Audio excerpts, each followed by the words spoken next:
ಗುಜರಾತ್ನಲ್ಲಿ air India ವಿಮಾನ ದುರಂತ ಪ್ರಕರಣಕ್ಕೆ ಸಂಬಂಧಪಟ್ಟಂತೆ ತನಿಖೆಯನ್ನು ನಡೆಸಲಾಗ್ತಾ ಇದೆ. ದುರಂತ ಸ್ಥಳದಲ್ಲಿ ಎರಡನೇ ಬ್ಲಾಕ್ ಬಾಕ್ಸ್ ಪತ್ತೆಯಾಗಿದೆ. ನಿನ್ನೆ ಮೊದಲನೇ ಬ್ಲಾಕ್ ಬಾಕ್ಸ್ ಪತ್ತೆಯಾಗಿತ್ತು. ಎರಡನೇ ಬ್ಲಾಕ್ ಬಾಕ್ಸ್ಗಾಗಿ ಹುಡುಕಾಟವನ್ನು ನಡೆಸಲಾಗ್ತಾ ಇತ್ತು. ಇದೀಗ ಎರಡನೇ ಬ್ಲಾಕ್ ಬಾಕ್ಸ್ ಕೂಡ ಪತ್ತೆಯಾಗಿದೆ. ಅದನ್ನ ಡಿಜಿಸಿಎಗೆ ಎನ್ಎಸ್ಜಿ ಟೀಮ್ ಹಸ್ತಾಂತರ ಮಾಡಿದೆ. ಈಗಾಗಲೇ ತನಿಖೆಯನ್ನು ಡಿಜಿಸಿಎ ಅಧಿಕಾರಿಗಳು ಪ್ರಾರಂಭ ಮಾಡಿದ್ದಾರೆ. ಶೀಘ್ರದಲ್ಲೇ ಪ್ರಾಥಮಿಕ ತನಿಖಾ ವರದಿ ಬಿಡುಗಡೆಯಾಗುವಂತ ಸಾಧ್ಯತೆ ಇದೆ. ಅಪಘಾತಕ್ಕೆ ಕಾರಣ ಏನು ಅನ್ನೋ ವಿಚಾರಕ್ಕೆ ಸಂಬಂಧಪಟ್ಟಂತೆ ತನಿಖೆಯನ್ನ ನಡೆಸಲಾಗ್ತಾ ಇದೆ. ಈಗ ಎರಡು ಬ್ಲಾಕ್ ಬಾಕ್ಸ್ಗಳು ಕೂಡ ಸಿಕ್ಕಿರೋದ್ರಿಂದಾಗಿ ಆ ಸಂದರ್ಭದಲ್ಲಿ ಕೊನೆಯ ಹಂತದಲ್ಲಿ ಕೊನೆಯ ಕ್ಷಣದಲ್ಲಿ ಯಾವ ರೀತಿಯಾಗಿರುವಂತಹ ಸಂಭಾಷಣೆ ಆಗಿದೆ ಅನ್ನುವಂಥ ವಿಚಾರ ಕೂಡ ಗೊತ್ತಾಗುತ್ತೆ. ಅದರ ಜೊತೆಗೆ ತಾಂತ್ರಿಕವಾಗಿ ಏನೆಲ್ಲ ಸಮಸ್ಯೆಗಳು ಉಂಟಾಗಿತ್ತು ಅನ್ನುವಂತಹ ಡೇಟಾ ಕೂಡ ಸಿಗುತ್ತೆ. ಸೊ ಹೀಗಾಗಿ ಶೀಘ್ರದಲ್ಲೇ ಪ್ರಾಥಮಿಕ ತನಿಖಾ ವರದಿ ಬಿಡುಗಡೆಯಾಗುವಂತ ಸಾಧ್ಯತೆ ಇದೆ.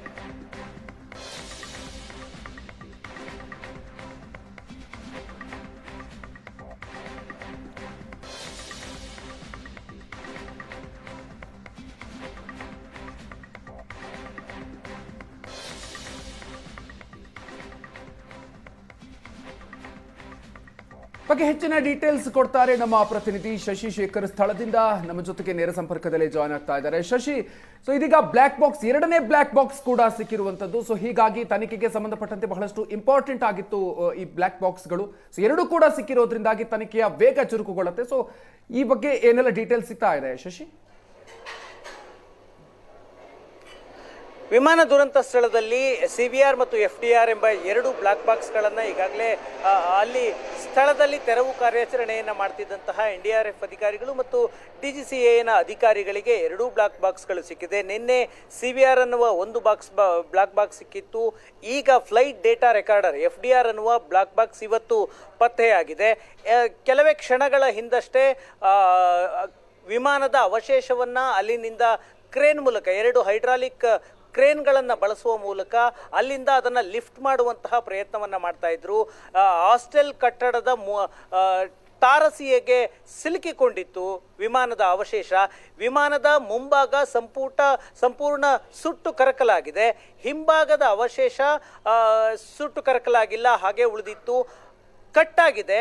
ವಿಮಾನದ ಹಿಂಭಾಗದ ಅಷ್ಟೂ ಭಾಗ ಸುಟ್ಟು ಕರಕಲಾಗಿ ಒಂದು ಭಾಗ ಕಟ್ಟಾಗಿ ಉಳಿದುಕೊಂಡಿದೆ. ಆ ಭಾಗ ಹಾಸ್ಟೆಲ್ನ ತಾರಸಿಯ ಮೇಲೆ ಸಿಲುಕಿ ಹಾಕ್ಕೊಂಡಿತ್ತು. ಅದನ್ನು ಕೆಳಗಿಳಿಸಬೇಕು ಅಂತ ಎರಡು ಹೈಡ್ರಾಲಿಕ್ ಕ್ರೇನ್ಗಳನ್ನು ಬಳಸಿ ಅದನ್ನು ಎತ್ತಿ ಕೆಳಗಡೆ ಡ್ರಾಪ್ ಮಾಡುವಂತಹ ಪ್ರಯತ್ನ ಸಕ್ಸಸ್ಫುಲ್ ಆಗಿದೆ. ಅಂದರೆ ವಿಮಾನದ ಅವಶೇಷವನ್ನು ಕೆಳಗಡೆ ಗ್ರೌಂಡ್ ಮಾಡುವಲ್ಲಿ ಅಧಿಕಾರಿಗಳು ಸಕ್ಸಸ್ಫುಲ್ ಆಗಿದ್ದಾರೆ. ಅವಶೇಷವನ್ನು ಇಲ್ಲಿಂದ ಒಂದು ವೆಹಿಕಲ್ನ ಮೂಲಕವಾಗಿ ಬೇರೆ ಕಡೆಗೆ ಶಿಫ್ಟ್ ಮಾಡುವಂತಹ ಪ್ರಯತ್ನವನ್ನು ಅಧಿಕಾರಿಗಳು ಮುಂದಿನ ಕ್ಷಣದಲ್ಲಿ ಮಾಡೋರಿದ್ದಾರೆ. ಸ್ಥಳದಲ್ಲಿ DGCAನ ಅಧಿಕಾರಿಗಳಿದ್ದಾರೆ, ಜೊತೆಗೆ ಏರ್ ಆಕ್ಸಿಡೆಂಟ್ ಇನ್ವೆಸ್ಟಿಗೇಷನ್ ಬ್ಯೂರೋದ ಅಧಿಕಾರಿಗಳಿದ್ದಾರೆ, ಏರ್ ಇಂಡಿಯಾದ ಅಧಿಕಾರಿಗಳಿದ್ದಾರೆ. ಎಲ್ಲರೂ ಕೂಡ ಘಟನೆಗೆ ಕಾರಣವನ್ನು ತಿಳಿದುಕೊಳ್ಳೋದಕ್ಕೆ ಏನೆಲ್ಲ ಸಾಧ್ಯತೆಗಳು ಆಗಿ ಪತನ ಆಗಿದೆ ಅನ್ನೋದನ್ನ ಪತ್ತೆ ಮಾಡೋದಕ್ಕೆ ಕಳೆದ 3 ದಿನಗಳಿಂದ ಇನ್ವೆಸ್ಟಿಗೇಷನ್ ಆಗ್ತಾ ಇದೆ. ಆ ಇನ್ವೆಸ್ಟಿಗೇಷನ್ ನಲ್ಲಿ ಏರ್ ಇಂಡಿಯಾದ ಅಧಿಕಾರಿಗಳು ಕೂಡ ಭಾಗಿಯಾಗಿದ್ದಾರೆ ಮತ್ತು ವಿಮಾನವನ್ನ ಅಭಿವೃದ್ಧಿ ಮಾಡಿ ನಿರ್ಮಾಣ ಮಾಡಿದಂತಹ ಕಂಪನಿ ಅಮೆರಿಕದ ಬೋಯಿಂಗ್ ಕಂಪನಿಯ ಅಧಿಕಾರಿಗಳು ಕೂಡ ಸ್ಥಳಕ್ಕೆ ಬಂದು ಪರಿಶೀಲನೆಯನ್ನ ಮಾಡಿದ್ರು.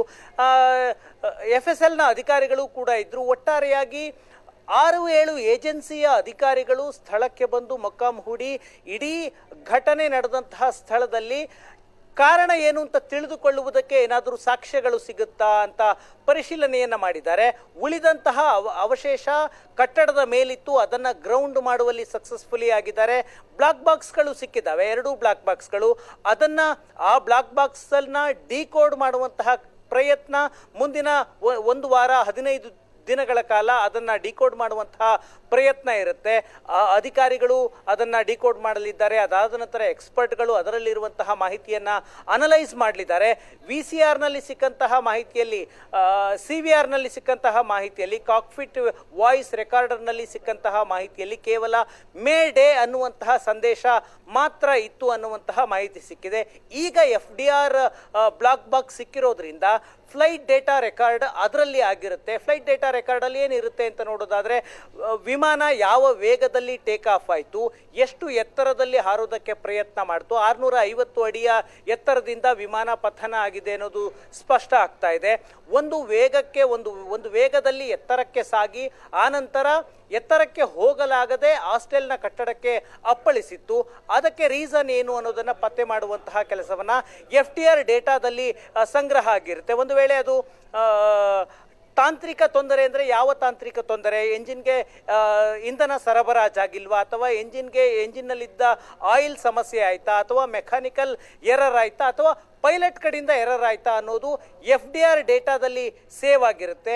ಈಗ ಸಿಕ್ಕಂತಹ ನಿನ್ನೆ ಸಿಕ್ಕಂತಹ CVRನಲ್ಲಿ ಕೇವಲ ಮೇಡೆ ಅನ್ನುವಂತಹ ಎಮರ್ಜೆನ್ಸಿ ಸಂದೇಶ ಅಷ್ಟೇ ರವಾನೆಯಾಗಿದೆ. ಅದನ್ನು ಬಿಟ್ಟರೆ ಪೈಲಟ್ಗಳ ಮಧ್ಯದಲ್ಲಿ ಯಾವುದೇ ರೀತಿಯ ಚರ್ಚೆ ಆಗಿಲ್ಲ. ಇನ್ನು ಸ್ಥಳದಲ್ಲಿ ಅಧಿಕಾರಿಗಳ ತಂಡ ಹುಡುಕಾಟ ಮಾಡ್ತಾ ಇದೆ. ದುರಂತ ನಡೆದಂತಹ ಸ್ಥಳದ 200 ಮೀಟರ್ ಸುತ್ತಳತೆಯಲ್ಲಿ ಯಾರನ್ನೂ ಕೂಡ ಸ್ಥಳಕ್ಕೆ ಬಿಡ್ತಾ ಇಲ್ಲ. ಒಂದು ಹಂತಕ್ಕೆ ಆ ಅವಶೇಷವನ್ನು ಆ ಜಾಗದಿಂದ ಶಿಫ್ಟ್ ಮಾಡಿದ ಬಳಿಕ ಅಲ್ಲಿಗೆ ಬೇರೆಯವರನ್ನು ಬಿಡುವಂತಹ ಸಾಧ್ಯತೆಗಳಿದ್ದಾವೆ. ಈಗ ಹಾಸ್ಟೆಲ್ ಪುನರ್ ನಿರ್ಮಾಣಕ್ಕೆ ಟಾಟಾ ಕಂಪನಿ ನಿರ್ಧಾರವನ್ನು ಮಾಡಿದೆ. ಇಲ್ಲಿ ಅವಶೇಷಗಳ ತೆರವು ಕಾರ್ಯಾಚರಣೆ ಮತ್ತು ಇನ್ವೆಸ್ಟಿಗೇಷನ್ ಪಾರ್ಟ್ ಸಂಪೂರ್ಣ ಮುಗಿದ ಮೇಲೆ ಆ ಪ್ರಕ್ರಿಯೆ ಆಗುತ್ತೆ. ಮಧುಕರ್, ಶಶಿ, ಅಂದ್ರೆ ಈಗ ಅಲ್ಲಿ ಸ್ಥಳದಲ್ಲಿ ಯಾವೆಲ್ಲ ಕಾರ್ಯಾಚರಣೆಗಳು ಆಗ್ತಾ ಇದೆ, ಒಂದ್ ಕಡೆಯಲ್ಲಿ ಇನ್ವೆಸ್ಟಿಗೇಷನ್ ಟೀಮ್ ಕೂಡ ಇದೆ ಅಂತ ಹೇಳಿದ್ರೆ, ಜೊತೆಗೆ ಸ್ಥಳಾಂತರ ಮಾಡುವಂತಂದ್ರೆ ಆ ಒಂದು ಅವಶೇಷಗಳನ್ನ ಸ್ಥಳಾಂತರ ಮಾಡುವಂತ ಕಾರ್ಯಾಚರಣೆಯನ್ನು ಕೂಡ ಮುಂದುವರಿತಾ ಇದೆ. ಹಾಗಾದ್ರೆ ಪ್ಲೇನ್ ರೆಕೇಜ್ ಏನಿದೆ ಅಂದರೆ ಉಳಿದಿರುವಂತಹ ಅವಶೇಷ ಅದನ್ನು ಈ ಜಾಗದಿಂದ ಬೇರೆ ಕಡೆಗೆ ಶಿಫ್ಟ್ ಮಾಡುವಂತಹ ಅವಶ್ಯಕತೆ ಇರುತ್ತೆ. ಯಾಕಂದರೆ ಅದು ಖಾಸಗಿಯವರ ಜಾಗ, ಹಾಸ್ಟೆಲ್ಗೆ ಸೇರಿದಂತಹ ಜಾಗ. ಆ ಜಾಗವನ್ನು ಬಿಟ್ಟುಕೊಡ್ಬೇಕಾಗುತ್ತೆ. ಮತ್ತು ಇಡೀ ಕಟ್ಟಡ ಸಂಪೂರ್ಣ ಹಾಳಾಗಿರೋದ್ರಿಂದಾಗಿ ಅದನ್ನು ತೆರವು ಮಾಡಿ ಮತ್ತೊಂದು ಕಟ್ಟಡ ನಿರ್ಮಾಣ ಮಾಡ್ತೀವಿ ಅಂತ ಈಗಾಗಲೇ ಟಾಟಾ ಭರವಸೆಯನ್ನು ಕೊಟ್ಟಿದೆ. ಹಾಗಾಗಿ ಇನ್ವೆಸ್ಟಿಗೇಷನ್ ಪಾರ್ಟನ್ನು ಮುಗಿಸ್ಬೇಕು ಅಂದರೆ ಸ್ಥಳದಲ್ಲಿ ಸಿಕ್ಕಂತಹ ಸಾಕ್ಷಿಗಳನ್ನು ಕಲೆ ಹಾಕಬೇಕು ಮತ್ತು ಆ ರೆಕೇಜ್ನ ಪಾರ್ಟ್ಗಳೇನಿದೆ, ಅವಶೇಷದ ಬಿಡಿಭಾಗಗಳೇನಿದೆ, ಅದನ್ನು ಇಲ್ಲಿಂದ ಶಿಫ್ಟ್ ಮಾಡಬೇಕಾಗಿದೆ. ಒಂದು ಓಪನ್ ಟ್ರಕ್ನ ಮೂಲಕವಾಗಿ ಈ ಜಾಗದಿಂದ ಆ ರೆಕೇಜನ್ನು ಬೇರೆ ಕಡೆಗೆ ಸ್ಥಳಾಂತರ ಮಾಡುವಂತಹ ಸಾಧ್ಯತೆ ಇದೆ. ಮೇಲೆ ಸಿಲುಕಿಕೊಂಡಿತ್ತು ತಾರಸಿಗೆ, ಅದನ್ನು ಗ್ರೌಂಡ್ ಮಾಡುವಲ್ಲಿ ಈಗ ಅಧಿಕಾರಿಗಳು ಸಕ್ಸಸ್ ಆಗಿದ್ದಾರೆ. Okay, thank you Shashishekhar ಡೀಟೇಲ್ಸ್ಗೆ.